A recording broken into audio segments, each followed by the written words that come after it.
और मेरा ये संकल्प है कि इस देश में डीजल और पेट्रोल को हद्दपार करना है। और मैंने अभी घोषणा की कि 5 साल में पेट्रोल को समाप्त करेंगे। अब इलेक्ट्रिक के व्हीकल आ रहे हैं। मैं जब कहता था तो लोग बोलते थे चार्जिंग कैसे होगा, कहां होगा, क्या होगा। अब सब हट गया। आज ही मेरे पास टीवीएस कंपनी के मालिक आए थे तो बात कर रहे थे, तो बोल रहे थे कि मैं इलेक्ट्रिक की स्कूटर की डिमांड बहुत बढ़ गई है। अब हिंदुस्तान में बनी हुई टाटा और महिंद्रा की इलेक्ट्रिक कार एक एक साल नहीं मिल रही है। और मनोहर लाल जी, अब भारत सरकार में मेरा भी विभाग है, हम सब लोग मिलकर 50,000 इलेक्ट्रिक बसेस लेने की बात कर रहे हैं। अब आपको मैं बताता हूं, आप हरियाणा में एक निर्णय कर दीजिए कि 3 साल के अंदर डीजल की बसेस समाप्त हो जाएगी, सब भंगार में निकाल दो। इसमें फायदा है आपका। एक डीजल की बस चलती है तो 100 से 110 रुपए किलोमीटर खर्चा है, और हमारे एयर कंडीशन इलेक्ट्रिक बस का खर्चा 41 रुपए पर किलोमीटर है। तो आपका 25% बस का रेट कम करा दो और हरियाणा की जनता को एयर कंडीशन बस में घुमाओ, और आपको बताता हूं आपको फायदा ही फायदा मिलेगा ट्रांसपोर्ट को, ये मैं बता रहा हूं। और इसलिए ये इलेक्ट्रिक बस के लिए आप पहले शुरुआत करिए। दूसरी बात, आपने ट्रॉली बस की है। ट्रॉली बस यानी ट्राम है जो टायर पे चलती है, जो केबल लगाकर चलती है। आप मुझे प्रस्ताव भेज दो।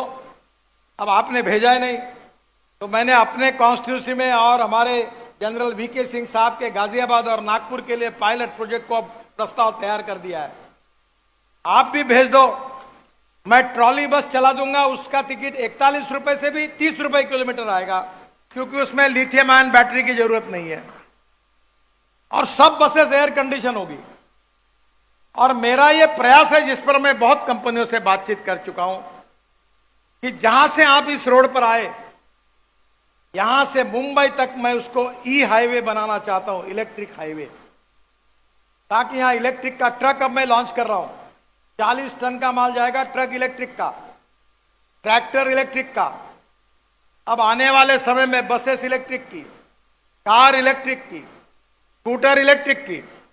पेट्रोल के लिए अगर 10 रुपए लगता है तो इलेक्ट्रिक के लिए 1 रुपया 1.5 रुपया लगता है। और हमारे देश में इलेक्ट्रिक सरप्लस है। और पेट्रोल और डीजल प्रदूषण करता है, इलेक्ट्रिक प्रदूषण नहीं करता।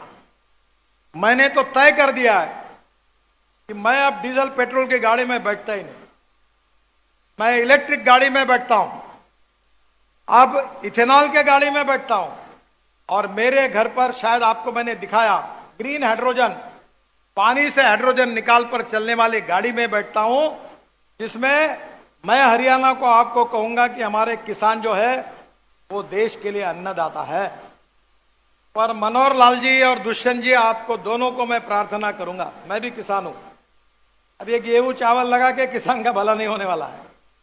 अब किसान को अन्नदाता बनाने के बजाय ऊर्जादाता बनाइए। ये किसान ऊर्जा तैयार कर सकता है।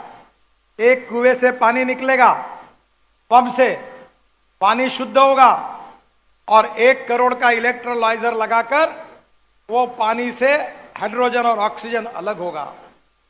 फिर ब्रोकन राइस से बना हुआ इथेनॉल जो 62 रुपए लीटर है, वो जनरेटर सेट में यूज होगा, और उससे उस ग्रीन हाइड्रोजन को कंप्रेस किया जाएगा, और रोड पर अपना वो गैस स्टेशन डालेगा, जिसमें बस, कार, ट्रक ग्रीन हाइड्रोजन पे चलेगी, ना प्रदूषण होगा। एक तो कार 1200 किलोमीटर चलेगी, मेरी कार 600 किलोमीटर चलती है एक बार गैस भरने से।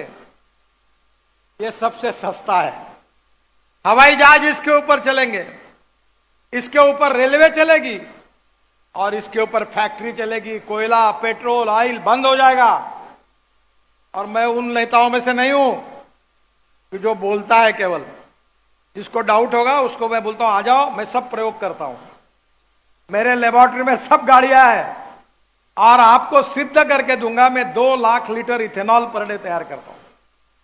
मेरा आपसे एक अनुरोध है, आप सब बैठे हुए लोगों से, अब टोयोटो का हुंडई का, सुजुकी का, सब गाड़ियां अगले महीने आ रही है। अब ब्रोकन राइस से इथेनॉल बन रहा है। 1 टन ब्रोकन राइस से 380 लीटर इथेनॉल तैयार हो रहा है। हरियाणा में आपने भी 10, 20, 25 प्रोजेक्ट सैंक्शन हुए हैं और इसी इथेनॉल के पंप लगा दो। टीवीएस, बजाज और हीरो सबकी स्कूटर, ऑटो रिक्शा पेट्रोल पर नहीं, इथेनॉल पे चलेगी। और मैंने अभी आज ही, आप यहां आने के पहले मेरे पास पेट्रोलियम मंत्री आए थे और उनसे मेरी चर्चा हुई।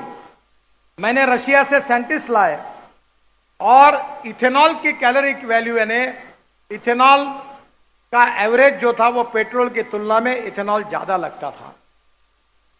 1 लीटर इथेनॉल, 1 लीटर पेट्रोल बराबर 1 लीटर 300 ml इथेनॉल। पर मैंने फरीदाबाद के इंडियन ऑयल लेबोरेटरी में रशियन साइंटिस्ट को बुलाकर वहां प्रयोग किया, टेस्टिंग हुआ। मुझे इंडियन ऑयल के चेयरमैन वैद्य साहब और राम कुमार जी जो है, उन्होंने कहा कि sir we feel it is very difficult. मैंने कहा यार चिंता क्यों करते हो, वो रशिया से आए हैं, गाजर की पुंगी है, हो सकता है तो मंजूर होगा, नहीं होगा तो छोड़ दो, ट्राई तो करके देखो। अब इंडियन ऑयल ने मुझे पत्र दिया है कि टेक्नोलॉजी सफल हुई है तो देश का 20% पेट्रोल बचेगा। यानी समझ लो 40,000 करोड़ रुपए देश का फायदा होगा, उतना इंपोर्ट कम होगा, क्योंकि पेट्रोल की कैलोरिक वैल्यू इथेनॉल के ऊपर आई और भारत सरकार ने उस बात को स्वीकार किया। अब मेरा आपसे अनुरोध है, जो मैं बार बार, आपको याद होगा भाजपा का मैं अध्यक्ष था, तब भी मेरे साथ आप काम करते थे, तब भी मैं ये बात कहता था, पर आउट ऑफ बॉक्स कहने में वाली आइडिया लोग जल्दी स्वीकार नहीं करते। अब उस इथेनॉल का वैल्यू पेट्रोल के बराबर हो गया तो ये पेट्रोल पंप बंद करो और सब गाड़ियां पे इथेनॉल पर चलाओ। आपकी ट्रक, आपकी बसेस, आपकी कार, आपकी स्कूटर, और उसमें आप इथेनॉल का भाव है 62 रुपए लीटर और पेट्रोल का है 120 रुपए लीटर, एवरेज उतना ही है। तो स्कूटर, ऑटो रिक्शा और कार वालों का आधा पैसा बचेगा और हरियाणा और गुड़गांव का प्रदूषण इस ग्रीन फ्यूल के कारण समाप्त होगा और लोगों